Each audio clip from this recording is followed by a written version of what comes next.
are talking about school safety and security here today on Envision. I'm Deanne Conrad with Dr. Brian Maher, our superintendent.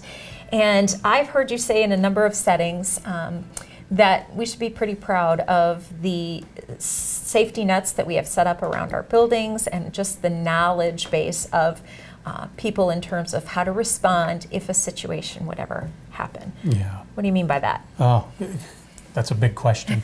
I'll start with this. When you think about schools, you think about playgrounds, you think about buildings, you think about 25,000 students when you think about the pre-K students, and another 3,400 adults. Mm-hmm.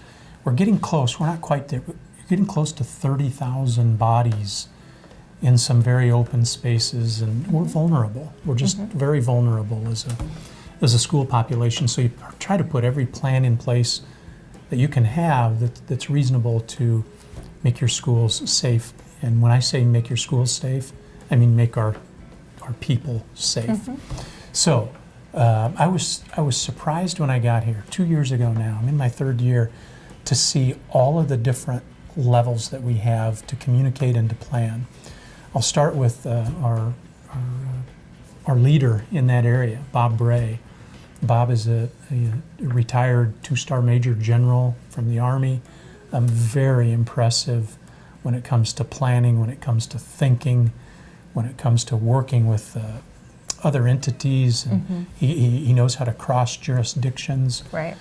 To deal with other folks to help keep our adults and our kids safe in our schools. So that's one thing. But the number of things that we have in place, where we work with EOC, and the EOC is a group that is made up of folks across the city and county. We've got both Minnehaha and Lincoln County there. We've got the Sioux Falls Police Department there. We've got the Sioux Falls Fire there, Emergency Management Services, Red Cross, and a number of groups that I need to stop there because I'm going to forget. But we come together quarterly to talk about cross-jurisdictional issues, and it's an impressive time to get together. From there, we have a group where we bring many of those same folks together and talk about, at our group here, help me with the name. The Safe and Secure Schools Council. It's a mouthful. Safe and Secure School Council. We just met here very recently to talk about a reunification plan, just all sorts of drills that we have. When you're my age, all you remember is the fire drills that you did as a kid. Right. But we do a lot more than that now to keep our kids safe and to keep our adults safe.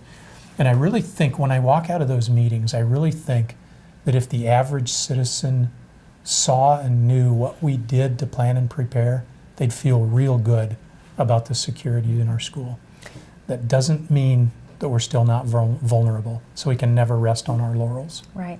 And we don't make a habit of going out and specifically sharing all of the inner workings and details, because that is potentially puts our students at risk, our staff at risk. But there are ongoing trainings of how to respond in a crisis situation, and what our role would be as school leaders, how we would work with police and fire and such. And so having those relationships is sort of at the foundation of a successful plan if something were to ever happen. Right.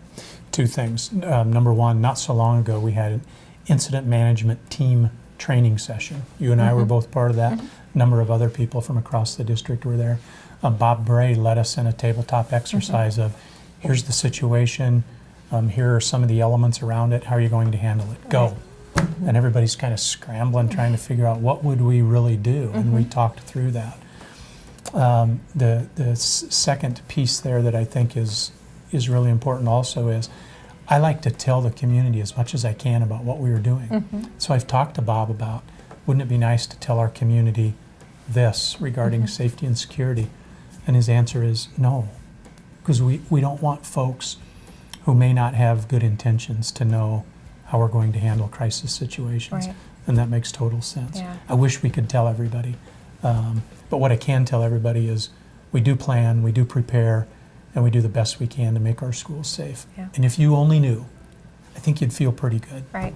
We also use the mantra, see something, say something. And we've had a number of situations over the time that we've adopted that where we were able to get a jump on a situation because someone did notify, a teacher, the administration, police, whomever. So we really encourage that if you see something or hear something that's not quite right, make sure that that gets to an authority figure so that we can get ahead of it and make sure that there isn't a safety issue.